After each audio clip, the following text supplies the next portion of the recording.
Welcome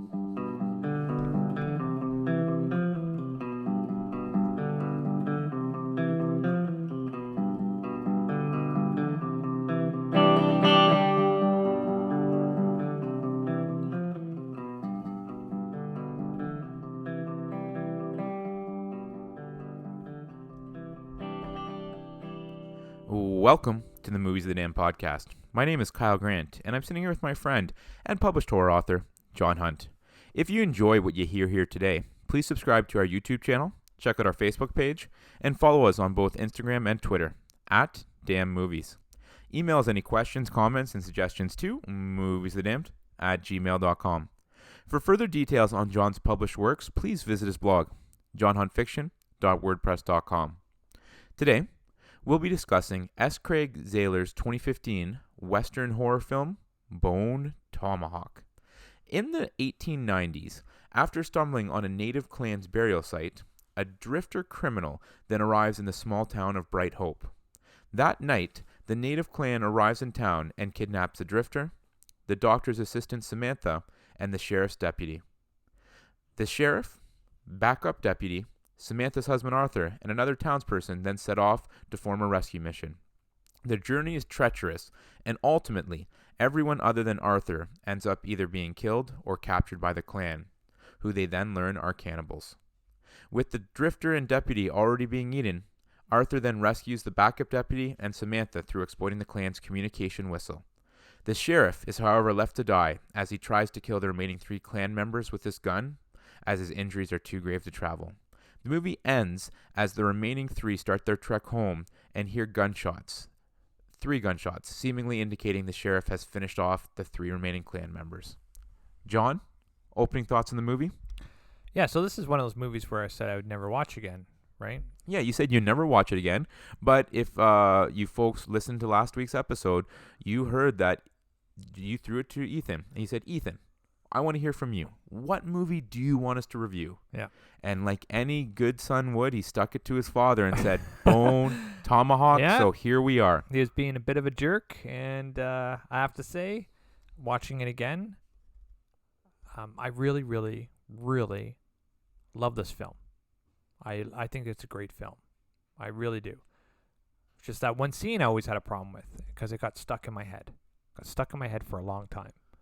So I didn't want to watch it again to have that happen again. And thankfully, since I've watched it, it hasn't happened again. But I still, this is a great film. Like, who do we have? We have Captain Spaulding in it from House of a Thousand Corpses and Devil's Rejects. He gets killed pretty quick, but still, it was good to see him in it. There's David Arquette. There's Kurt Russell. There's Patrick Wilson. There's Lieutenant Einhorn from Ace Ventura. There's like... Powerful cast. It's a great cast. Huge cast. Great cast. Which is why I was kind of surprised that I never really heard too much about this That's movie. another thing that we need to talk about, too, because, like, the filming of it, the dialogue of it, everything, it's a great film. I don't know why people weren't talking about it, but then we were just discussing it in another film we were just talking about. That one scene that bothered me for a long time, that would have been in that niche market we were talking about. It wouldn't have appealed to a lot of people. A lot of people might have even just left the theater, right? So I think that might be some of the reason why. Maybe, I don't know, you'll have the stats later about the release that it got, but why a lot of people weren't talking about it or whatever was going on with that. But it's a great film. I think this is a great film. And you know what, John? I enjoyed this movie. It was one of those ones I was into. I'm like, this is well done. Enjoying it. I have to say, though, I was a little underwhelmed. Okay. And I think that had to do with the fact, yes, yeah, that I'd built it up so much in my head because hearing the great horror aficionado John Hunt talk about, this left such disturbing images in my head. It was such a wild movie, and then it was just kind of like I left with like a meh. I know, and Ethan felt the same way, and other people felt the same way, but some people, when I've tweeted it out before or whatever, some people know immediately what I'm talking about. Okay. And they're on the same page as I am, right? And we can explore that a bit. I can explore it right now. I thought about it, and this is why it bothered me. This is one of the blurry. If you don't know what happens, I'm going to tell you, and it's not nice. So they have the one guy, and they're cannibals, so they're preparing their food. So they take the one guy out of the cage, they scalp him, they put that scalp, his own scalp, in his mouth, and then they hammer it into the top of his mouth. Yeah. Then they roll him over, and using a bone tomahawk, they start to hack him down the middle. Gruesome. Starting through the genitals. Yeah. Awful. Right? Awful. Have I seen worse in other films? For sure. Yeah. But this was what was running through my head when I'm watching it. Okay? They cut that scalp off, and they stuffed it in his mouth, and they nailed it there. Why? And so that they wouldn't hear him scream? Exactly. That's how often they did it, right? And it was such a casual thing for them. This is what they do. Yeah. So they did this. Because they were preparing their food, as you said. Preparing their food. And then they hacked them like that. And then when they released them, they kind of split them in half. They pulled them apart a bit. And why did they do that? Why did they pull them apart? To get the intestines out and stuff? Right, to get the entrails out. It's just a way to how they gut people and clean a regular body, right? Yeah. For me, the way that the scene was portrayed and the way it all played out, to me, that's how it would happen in real life.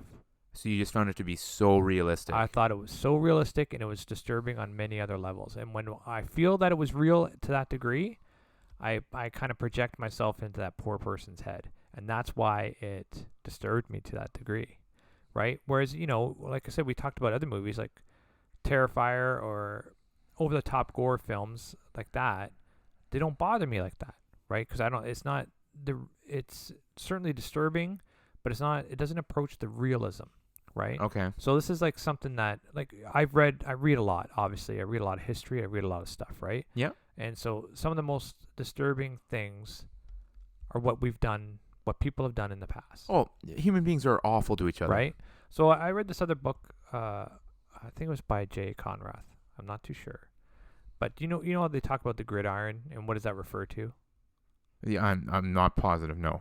For football, right? Yeah, they call it the gridiron. Yeah. I knew that. I thought you were talking about something else. I am. Okay. So I learned the other term where it came from. I don't know how it relates to football. It's about when other cannibals, like this stuff that actually happened in the past, right? Other cannibals, they would put you in this cage where you couldn't move, right? So it's like a cage built for a human body, so that the actual bars would press upon your skin, top and bottom, right? So you're kind of just immobilized in this cage, standing up. Okay. They'd have this on a chain, and they'd put you over a fire. Oh my gosh. But only high enough where you just get slowly cooked. So there's no like, you're dying slowly. Like over hours. That's awful. And it's and then when you're done, when that side's done, they think, oh, you're almost ready. They turn you over. Because again, they're preparing their food, like right? you said. That's the best line, and it's so true. So stuff like that sticks with me. Okay. Because it's something that could and actually did happen in the past, and a good horror movie or a good scene peels away the unreality for me. Yeah. And injects the reality. So that scene was so real for me, it bothered me, because it's almost like I thought of as a real person. You know what I mean? And not being an actor. Yeah, no, so that makes sense. Over the next couple, like after seeing that, over the next month or so, every once in a while, that scene would be like, oh my God. It would just catch up to me, right? Yeah. So I didn't want to watch it again because it felt that way. Obviously, with repetition, you become desensitized. Yeah, they're just not as powerful. Yeah. So I didn't have that issue. I didn't want to watch it again at that scene for sure. I did. Yeah. Because I don't like anything to have control over me. So I watched it. Yeah. But it wasn't as bad as it was. So no, but that's the reason why it bothered me so much. So I can't really project that. I can't really tell you that until you've actually seen it. Right? So I can't tell you why it bothered me to that degree until you've actually seen it, because you won't be able to get behind it. No, and, right? And everything you're saying is making sense, right? And you're bringing up some valid points, and it was a disturbing scene. I guess for me, as to why I was just a little bit underwhelmed, is this was advertised as a horror movie, as a Western horror movie. Yeah. And I watched it from Ethan's Blu-ray. Mm-hmm. And if you flip over to the back of that Blu-ray, the first line is talking about the cannibalistic native clan, right? Mm-hmm. And so I just kept thinking, okay, yeah, we're just in the build up, and it's an interesting build up, and it's a cool Western picture, and we're just in the build up. But like the last like half or the last third of this movie is going to be like some crazy horror stuff, when really it was just like the last 15 minutes. Yes. But so I can't even call this a horror movie in my mind. This was a Western movie that had some gruesome killing at the end. Come on, man. It was a horror movie. It was definitely a horror movie. And I love it when they do the So you would describe the first 90% of this as a horror movie? Dude, the first opening of the film is them cutting someone's throat. Yeah, but that's the first thing. Yeah, but you wouldn't call a war movie a horror movie. No, but that's not the same thing, right? So then the one guy runs off into that town. Yeah. And you have the clan is coming after them, but you kind of get that feeling that they are. And then the one guy goes to the horse barn because they're making some noises, and like that whole thing was classic horror. Is somebody in there? Right? Okay, and okay. And then how he was killed? Come on, right? Guaranteed. But you're forgetting that it's also classified as a Western horror. Yeah, so it's like, so a lot of it was Western, which I don't have a problem with. I love it. I love these two genres. I just went into it with the wrong idea of what I was gonna see. Yeah. But I also feel like the synopsis of the movie didn't do it justice. Yeah, it's a little misleading, right? So I have to write backs for my novels. Yeah, and I could tell you, it's extremely difficult. I can't even imagine. So it's like you want to say, hey, read my book. This is why, but don't give anything away. And you don't want to ruin it, right? Right? So it's like, it's really, really difficult. So I'm not going to, I have a problem being critical of that stuff. Like, I wish I hadn't have known that they were cannibalistic. Okay, that's fair. Like, that would have been a crazy twist. Yeah. But like, since it said that right in the box, I'm like, okay, well, that's only going to be a small part that they're cannibalistic, and then there's going to be some crazy long back and forth, which there really wasn't. I know. It just depends on what who they were trying to market to. They're trying to market it to horror fans, I think. I think that'd be the good way to do it with the cannibalism, but you're also only going to get to 50-50, right? There are casual horror fans. Like if I were to ask, Sophie, what do you like horror movies? She goes, yes, she likes It. Yeah. Right? She likes, what was it, 47 Meters Down? Right? She likes that stuff, right? But she wouldn't like The Terrifier. She wouldn't like Friday the 13th. She wouldn't like any of that stuff, right? So it's like there are gradations to what people like and what they consider themselves as horror. So when you're going to say cannibal on the back of a book, you're marketing to a movie. You're marketing to a very small to a niche market. Well, and then we kind of ran into this, if you remember back in previous episode way long ago, Overlord. Yeah. And so with that one, I remember I brought up the point. I'm like, oh, I wish this had just been marketed as a war movie. Yeah. And then halfway through, you're like, oh my gosh, look at this. What is going on here? Yeah. But they can't do that because as you brought up then, it's like people who want to see a war movie would be furious and would be storming out of the theater. Where, again, I wish we lived in the world where this could have just been marketed as a Western. And then you're like, oh my gosh. Well, they could have marketed it as a Western horror without saying cannibals. They could have did that easily. Yeah, I right? guess so. So I think it was a conscious decision of who they're trying to market to, and I think it was in my opinion, it was a real risk because you're cutting as soon as you say cannibals, nope. You're cutting like 70% of your people who might see it. No, and you're absolutely right. Right, and as a cannibal film, like, yeah, they were cannibals, but you don't see them sitting down at the table eating. No, right? It was nothing like that. You saw see them preparing their food, as you said, which was the worst. But also great at the same time. But yeah, so you see them prepare their food. You see that. You see the one guy munching on an arm. But like nothing crazy. Like this is I don't think you even need to put that in there. I think it was a real risk actually, because I think this is a great film. But once again, I love westerns and I love horrors. Put them together, what do you got? John's happy, right? So for me, it was an easy sell. The one thing I wanted to ask you, John, and I should have brought this up earlier when you're doing such a great job of describing that scene of them preparing their food, but obviously this is a crazy question. What do you think would have been worse? The person who was killed right then, or the others who were sitting there watching it, knowing that their time is coming soon? So I think that's why they did it in front of them. Yeah. right? It's once again, there's some subtleties and nuances to this film that I don't think a lot of people appreciate. So they did that, or maybe they do, and I'm just being a jerk. But they do that to cow them, Yeah. right? You are next. This is what's going to happen to you. You can't escape. Just get your head around it. I couldn't imagine sitting there Yeah. and being like, well, that's going to be me Yeah. tomorrow or the Yeah. next day. Yeah, I know. And then for the one well, I guess he Arthur wasn't there yet, but just seeing Samantha, the female there, and Yeah. knowing that she's going to be next too, I like know. it'd be awful. It'd be terrible. Terrible. And it just like I just couldn't like so obviously you don't want to be killed. You never want to be killed. Yeah. I would think though that it would be pretty quick. Like you don't think like he would die pretty quickly, right? There wouldn't be long pain and suffering like you would describe with the gridiron thing. No, so it wouldn't be to that degree, but it wasn't so that's another thing that bothered me. So like even after his intestines fell out and his innards fell out, it would still take like you're dead when your heart stops, man. Yeah. So there was nothing that was stopping his heart, right? So then They definitely weren't being humane with them. no, Yeah. right? So it would have taken some time.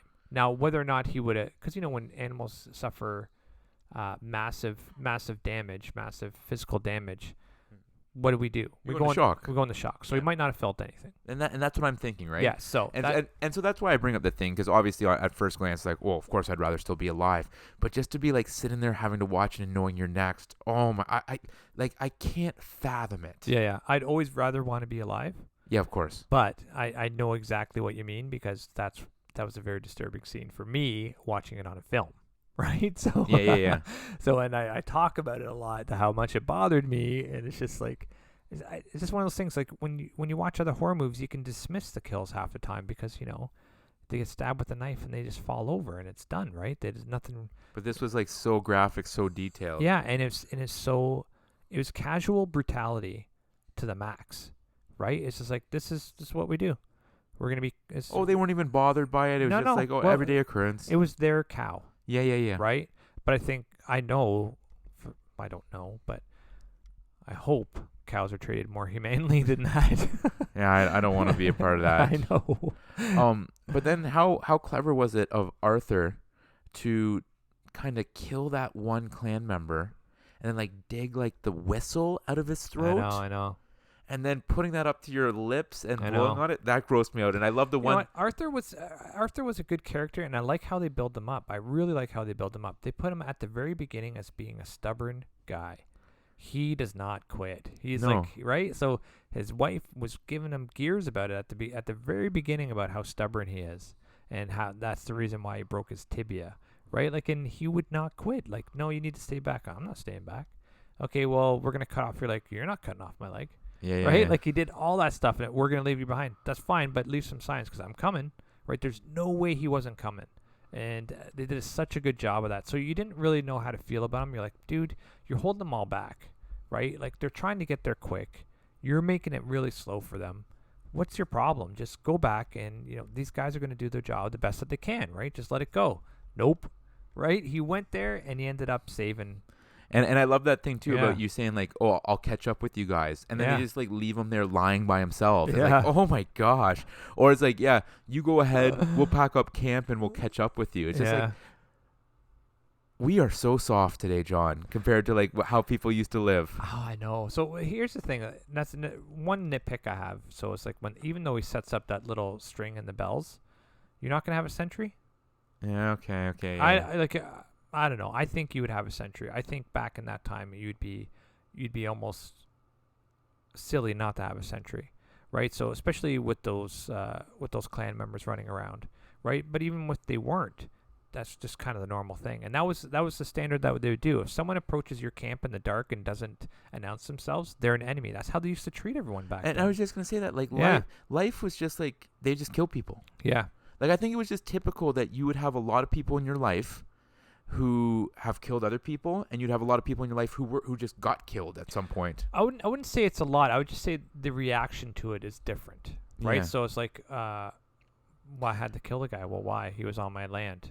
Okay. Okay. And you walk away, right? I had to kill a guy. Why? Well, I was camping and he came up unannounced. Oh yeah, well, that that was makes sense. That was yeah. dumb of What, him. he didn't tell you he was coming? Yeah. Right? It'd be like, Where now it'd be like, oh my gosh, yeah, you what's wrong with monster, you? right? You're crazy. And yeah. like we think this is long ago, but 130 years ago? Yeah, it's not that much. What is that? Like 2 people ago? I know. You know what I mean? Yeah, I when know. you look at it, that 3 people ago. I know. Like when you look at it generation wise, yeah, for sure. And it's For just sure. it's just wild to think of those type of things. Yeah. And then the other thing I wanted to bring up, and you're gonna hate me for this, but I actually cringed more at the torture of the sheriff, Kurt Russell, than I did of That the was of the pretty deputy. bad. I didn't like that either, but I think the first scene desensitized me to the rest. But I did love that scene. I did love it. I think that the difference for me is that Kurt Russell was still alive afterwards and suffering. Yeah. Where with the fella who was gruesomely killed, he was killed. It was over with. But just to have his gut slashed open and the hot flask thrown in there, I'm like, oh my god! And what about the guy figuring out how to reload? Oh, and he's trying to God. and then you hear the from the cheap seats there from the cells. It's like this, whatever they said, savage or clan member can't even figure out how to reload a gun. I'm like, be careful what you wish for here, know. right? Yeah, I really like that ending scene. Kurt Russell was BA in this film, man. He's so Oh yeah, good. he was So good. awesome. Yeah. And again, like. I guess my opening comment, me saying I'm underwhelmed, says I didn't like this movie. No, I did like this movie. I just No, you're just had- underwhelmed from my reaction. I just had such higher expectations for the horror aspect, but this is a good film. It's a good Western. It's well acted. You'll look at this and you'll be like, how did they get all these actors? Which brings me to this point, John. Mm-hmm. The budget on this, only $1.8 million. That's crazy, The eh? only thing I can think of is they must have told these actors must have worked for cheap, but then they had like points. Like it's like for every dollar we earn, we're going to give you, you know what I mean? Like Yeah, because there were a lot of good actors in this. Even the guy from Lost and Party of 5, right? Yeah, he was really good in it. Oh, he's fantastic, Yeah, right? It was a really good film, man. But yeah, budget of 1.8 million. Box office, limited release, 481K. See, I told you it would have been a niche group that went to see it, right? Rotten Tomatoes though, critic score, 91. Yes. With 93 critics reviewing.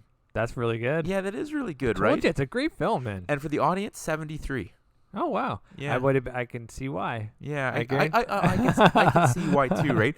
Because, and I think, and again, not to beat a dead horse here, and horses were killed in this, so that's a very relevant comment. Yeah. But if you were just a Western fan, you would not have enjoyed this because of the horror elements. Yeah. And I think that if you're a horror fan, like it might not have delivered everything you thought it would. You know what I mean? it's almost like when you watch. I guess we talked about it before. It's when you watch a movie and like nothing much happens, but it keeps you somewhat interested because you're expecting a big payoff. Exactly. Right. So, but for me, because I'm a Western fan, and this has the typical Western story. So this is the John Hunt niche. Yeah, man. Right. I love this stuff. I love Westerns. I love history in general, right? Like I'm really into history, but I love Westerns. Like Elmore Leonard, amazing Western writer. Louis L'Amour. Like I love all that stuff. I read that stuff. I watch the films. I love it. So I was not, even the typical Western film. What, someone was abducted by some savages? Let's go save them, right? But you can do so much with that storyline. I know, it's a great storyline. So it's like the normal one, right? So, but it was a typical Western one, right? But because they added the horror elements and the cannibalistic elements, it was not just that storyline. You know what I mean? No, so I get it. But because it's a Western and it was all set up that way with the tough sheriff and how they did things back then, and everyone was more laid back and they didn't move too fast until they had to, right? It was just I really liked that whole atmosphere and watching that. And then, the ending with when they did actually ramp up the horror and the gore, to a certain extent, I was very happy with it. I really like this film. But I wouldn't be eager to watch it again. Well, that's what I said, but for different reasons. Yeah, right. It's just like I've been there, done that. I know what happens. Yeah, I'm gonna tell you though, watching the second time, Yeah. I appreciated more stuff though, Okay, right? So okay. like just the filming and the acting and the dialogue. A lot how more it was layers set to up. this movie than you saw the first time. Oh yeah, for sure. A lot more subtleties that you kind of overlook because for whatever reason you're engrossed in something else, right? And as you kind of mentioned too, John, and we kind of just like glossed over it quickly. I don't know if I've ever seen a movie hit the ground running as fast as this one. I know. Like I love that literally opening. the first Yeah. second of this movie, you see a person's throat getting cut. Yeah. Like the first instant, I'm like, oh wow, this is going to be a wild ride. And then it slows down as Yeah. we've kind of gone through. But yeah, that opening scene, I'm like, oh I wow. know. This is such a good movie. I really enjoyed it. Yeah. So folks, this one was on Netflix, but then it got taken off Netflix. I would assume it's only a matter of time before it ends up onto another streaming service. So keep your eyes peeled for that. Or I guess get in touch with Ethan, borrow his Blu-ray. I'm sure he'd be happy about that. No, he wouldn't. He doesn't like anyone. He gets really. Kyle would know with the whole fingerprints. Yeah, so this the one a previous movie, and I can't even remember what it was. But it wasn't on any streaming services, and we wanted to do it for the podcast. And John, because he's a good person, you can borrow Ethan's Blu-ray, and convinced Ethan to let me borrow it. And I didn't realize this at the time, but Ethan is really possessive of his Blu-rays and doesn't like Protective. Protective is a better word. He shares well. Likes to keep them immaculate. And I guess as I was putting the Blu-ray in, my fingerprint touched the bottom of it and left a smudge on the disc. Like, it didn't break the disc. The disc works perfectly fine. But then as soon as Ethan gets it back, of course, like he checks it immediately. Yeah, and notices like, talking to John, Dad, please let Kyle know that if you'd like to borrow another Blu-ray, to not get his fingerprints on it again. And I don't think you've yet to live that down, eh? No, because the next time I borrowed one, now what I do is as soon as I get it, I check myself just to see if there is one or not. And the one time there was fingerprints on there, so I immediately took a picture and I like texted it to John. I'm like, these fingerprints aren't mine. They're here already. And you wrote me back, oh yeah, that's because that's my Blu-ray. It's not Ethan's. I'm like, okay. Yeah.